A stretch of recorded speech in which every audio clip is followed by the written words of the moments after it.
تو نواز شریف صاحب نے 10 کروڑ کے تحفے جو ہیں کم قیمت میں، جو تقریباً 1 ارب سے زائد تحفے بندے تھے، ان کو 10 کروڑ کی قیمت جو ہے ڈکلیئر کر کے 10 کروڑ میں ان کو لیا۔ اس کے ساتھ جو خواجہ آصف ہے، انہوں نے اپنے بیٹے کے لیے 3-4 گھڑیاں جو ہے اسی طرح کم قیمت پر لی۔ تو یہ کیس تو تمام جتنے بھی وہ حکمران گزرے ہیں، وہ آصف علی زرداری صاحب ہوں، وہ خواجہ آصف ہوں، وہ نواز شریف صاحب ہوں، اور شاہد خاقان عباسی نے تو حد ہی کر دی۔ نواز شریف 10 کروڑ ڈکلیئر کر کے 10 کروڑ کے تحائف رکھے، جبکہ خاقان عباسی نے اپنے کم ترین پیریڈ کے اندر جو ہے وہ 23 کروڑ کے تحفے اپنے گھر لے گئے، اور ایون کہ وہ جو لبنان کی طرف سے گاڑیاں دی گئی تھی بلٹ پروف، وہ بھی اپنے گھر زیر استعمال کے لیے وہاں سے لے گئے۔ تو یہ کیس شاہد خاقان عباسی کے خلاف بھی بنتا تھا، اتنی ہی سزا ان کو ملنی چاہیے تھی۔ یہ کیس جو ہے یہ نواز شریف کے خلاف بھی ہونا چاہیے تھا، یہ کیس آصف علی زرداری کے خلاف بھی ہونا چاہیے تھا، لیکن پاکستان کے موجودہ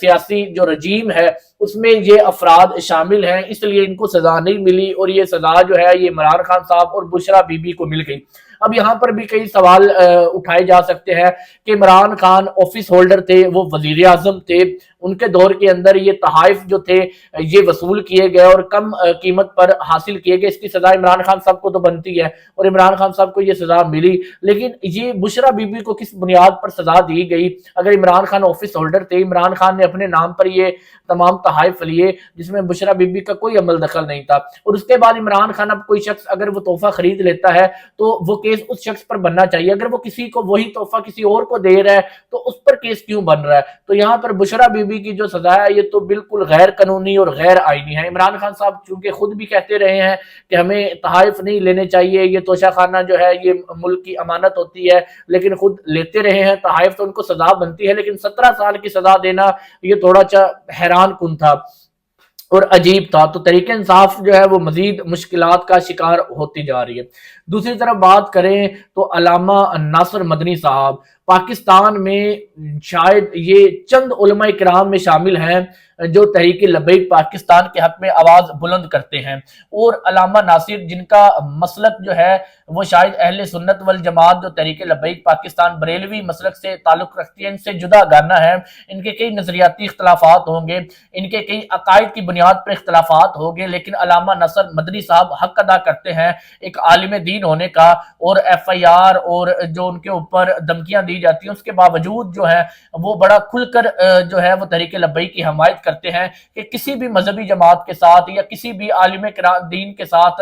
ایسا سلوک نہیں ہونا چاہیے جو تحریک لبیک پاکستان کے ساتھ ہوا ہے۔ تو حالیہ بیان میں انہوں نے پیر سید ظہیر الحسن شاہ صاحب جو تھے، جن کو 37 سال کی قید با مشقت کی سزا سنائی گئی تھی، جو تحریک لبیک کے نائب امیر تھے، ان کے بارے میں بات کرتے ہوئے ایک تقریر کے دوران لاہور میں ہی انہوں نے یہ تقریر کی اور بتایا کہ ایک ایسے شخص کو جس نے صرف جو ہے وہ چیف جسٹس کو دھمکی دی ہے، اس کو آپ 37 سال کی قید کی سزا سنا رہے ہیں۔ ایک ایسا شخص جس کی ناموس رسالت اور ختم نبوت پر بے تحاشا قربانیاں ہیں، اس کو آپ ایسی سزا سنا رہے ہیں۔ اور دوسری طرف جو ہے یہاں پر یہ ہوتا ہے کہ اگر کوئی چیف جسٹس کا بیٹا 2 عورتوں کو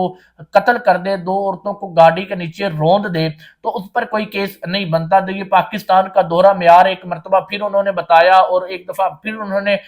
پاکستان کی موجودہ حکومت پر تنقید کی۔ اس کے ساتھ ساتھ علامہ ناصر مدنی صاحب نے ایک اور بات کی کہ پاکستان تب تک ٹھیک نہیں ہو سکتا، یا پاکستان تب تک مضبوط نہیں ہو سکتا، یا پاکستان میں تب تک جمہوریت نہیں آ سکتی، یا پاکستان میں تب تک ہر شخص کو حق نہیں مل سکتا جب تک تمام شخص متحد ہو کے حق کی آواز نہیں اٹھائیں گے۔ آج تحریک لبیک پاکستان کے ساتھ یہ سب ہو رہا ہے تو کچھ علماء کرام اس کا مذاق اڑاتے ہیں، کہکے لگاتے ہیں۔ ہمیں کہکے نہیں لگانے چاہیے بلکہ ان کی مذمت کرنی چاہیے، اور جو شخص کر رہا ہے ان کے خلاف تنقید کرنی چاہیے، حق کی آواز بلند کرنی چاہیے۔ اگر ہم عالم دین ہیں تو اگر ہم اسلام کے قانون اور اسلام کی روایات پر چلتے ہیں تو ہمیں تو چاہیے کہ ہم حق بیان کریں، ہمیں تو چاہیے ہم ظالم کے خلاف آواز بلند کریں، لیکن پاکستان میں ایسا نہیں ہوتا۔ 2 افراد کو اگر عبرت کا نشان بنایا جا رہا ہے، ان کے اوپر تصادم ہوتا ہے، ان کے اوپر تشدد ہوتا ہے، تو باقی 3 افراد وہ بھاگ جاتے ہیں بلکہ ظالم کے ساتھ مل جاتے ہیں۔ تو اگر آج تحریک لبیک پاکستان کے ساتھ یہ سب ہو رہا ہے تو کل کسی اور مذہبی جماعت کے ساتھ ہو سکتا ہے، کل کسی اور عالم دین کے ساتھ ہو سکتا ہے۔ تو انہوں نے